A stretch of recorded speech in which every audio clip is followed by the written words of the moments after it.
పిన్ని చిరంజీవితో మాట్లాడండి.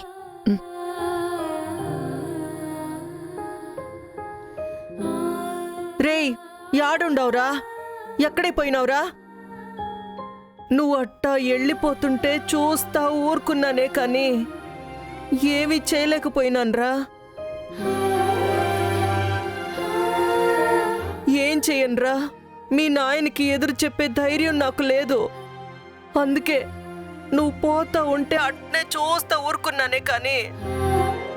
సరే సరే, యాడున్నావురా? తిన్నావా లేదా? ఓ అత్త, నువ్వట దిగులు పెట్టుకుంటే ఎట్టా చెప్పు? నీ అల్లుడి మీద నీకిదే నా నమ్మకం ఉండేది. నాకేం పర్లేదు. ఇదిగో మా అత్తోళ్ళిల్లు ఉండదు కదా, మీ అన్నోళ్ళిల్లేనా? మా అత్తోళ్ళిల్లు కూడా ఉండదు. అందుకే ఏడకొచ్చుండాను. నువ్వేమత్తా తిండి తిప్ప లేకుండా కూర్చొని ఉండవంట? నా కోసం తినకుండా మానేసి చచ్చిపోదాం అనుకున్నావా ఏంది?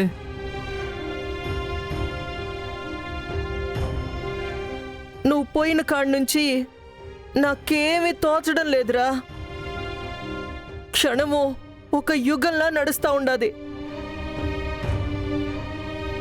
నిన్ను చూడకుండా యా పొద్దైనా గడిచినదా నాకు? ఇంటికొచ్చేరా నాయనా? అత్త, నాకు కూడా నిన్ను వదిలిలా దూరంగా ఉండడం కష్టంగానే ఉండదు.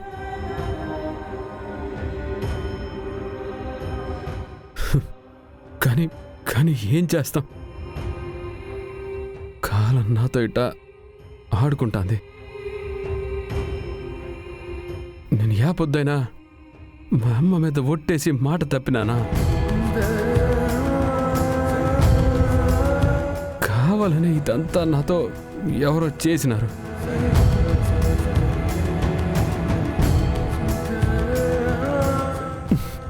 సరే అత్త, నువ్వు భోజనం చెప్పు. నువ్వు లేకపోతే నాకు ముద్దట్ట దిగుతాది. నా వల్ల కాదురా. నువ్వు వచ్చే వరకు నేను తిన్ను. అత్త, నేను చెప్పేది జాగ్రత్తగా విను. నేను తప్పు చేయలేదని నిరూపించుకొని మళ్ళా ఇంట్లో అడుగు పెడతాను.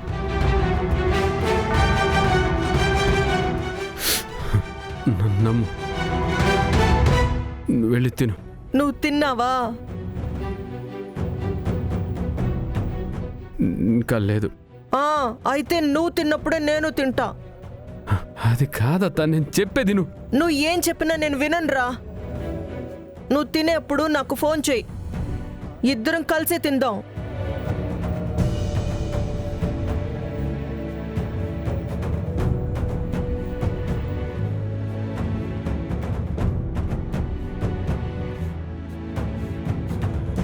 అక్కొచ్చింది పెన్నిని చిరంజీవితో మాట్లాడించడానికి.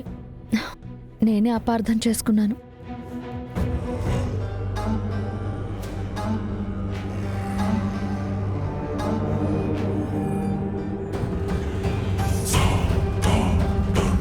అక్క కంటే వీడే ఎక్కువైపోయాడా నీకు?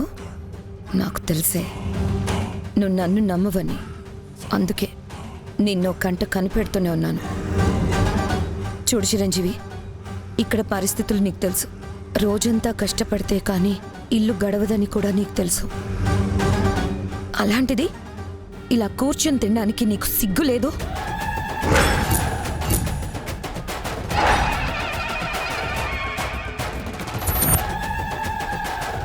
అల్లుడు అన్న మర్యాదతో నీకు అవి ఇవి చేసి పెట్టాలనుకుంటారు. మా అమ్మకి అది కష్టం కాదా? చూసావు కదా, నీకోసం మా అన్నయ్య జ్ఞాపకంగా దాచుకున్న ఉంగరాన్ని కూడా తాకట్టు పెట్టి డబ్బులు తేవడానికి సిద్ధపడింది మా అమ్మ. ఎందుకు? నీలాంటి పనికి మాలినోడి కోసం.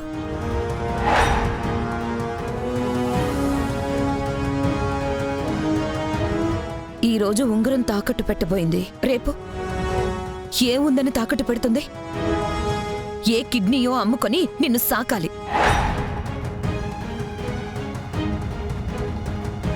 నువ్విక్కడుంటే జరిగేది అదే. ఒంట్లో అవయవాలు అమ్ముకోవడం తప్ప వాళ్ళు చేయగలిగేది ఏమీ లేదు. ఇప్పటి వరకు ఏదో ఉన్నది తిని పడుకున్నారు, కానీ ఇప్పుడు నువ్వు వాళ్ళకి భారంగా తయారయ్యావు. కాబట్టి వాళ్ళు నీకోసం కూడా కష్టపడాలి. మా అమ్మ మా చెల్లెలు అంటే ఏమీ లేకపోయినా అంత పచ్చడి మెతుకులైనా తిని పడుకుంటారు. నిన్నలా పడుకోపెట్టలేరుగా, ఎందుకంటే తమరు ఈ ఇంటి అల్లుడు గారు. నిన్ను బాధ పెట్టడం మా అమ్మకిష్టం ఉండదు. మా వాళ్ళు నీ గురించి ఆలోచిస్తారు సరే, మరి నువ్వు మా వాళ్ళ గురించి కూడా ఆలోచించాలి కదా. అరే, పెద్దావిడ ఎక్కడి నుంచి తెస్తుంది, చదువుకునే పిల్ల ఏం సంపాదిస్తుందని ఆలోచించాలి కదా. ఈ పూటంటే ఏదో మా అమ్మ వాళ్ళ ఇంట్లో ఉన్నావు కాబట్టి సరిపోయింది. రేపేం చేస్తావు? నిజంగా నీకు రోషమే ఉంటే ఒంటరిగా బయటికెళ్ళి కష్టపడి సంపాదించుకో. నువ్వు తిను తినకపో మాకనవసరం. మా చెల్లిని మాత్రం రోడ్ల వెంట తిప్పి దాని జీవితం నాశనం చేయొద్దు. నువ్వు ఉన్నంతవరకు ఈ ఇంట్లో ఈ కొద్దిపాటి సంతోషం కూడా ఉండదు.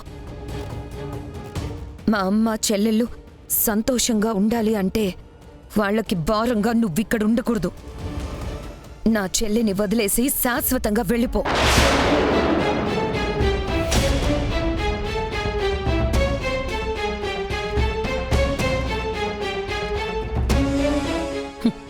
నీకు ఏ మాత్రం సిగ్గు, శరం, రోషం, పౌరుషం ఏవైనా ఉంటే ఇంకొక్క క్షణం కూడా ఇక్కడ ఉండకు.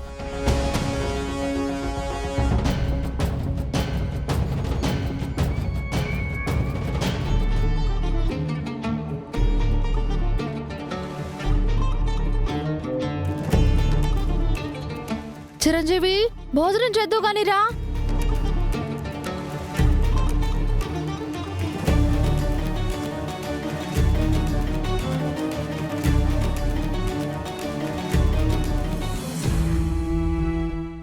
రా కూర్చో, భోజనం తీసుకొస్తాను.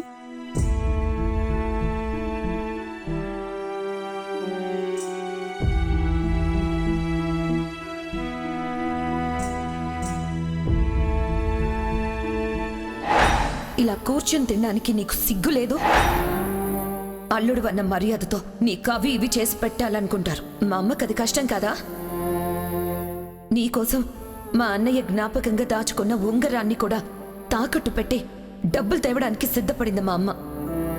ఎందుకు? నీలాంటి పనికి మాలినోడి కోసం.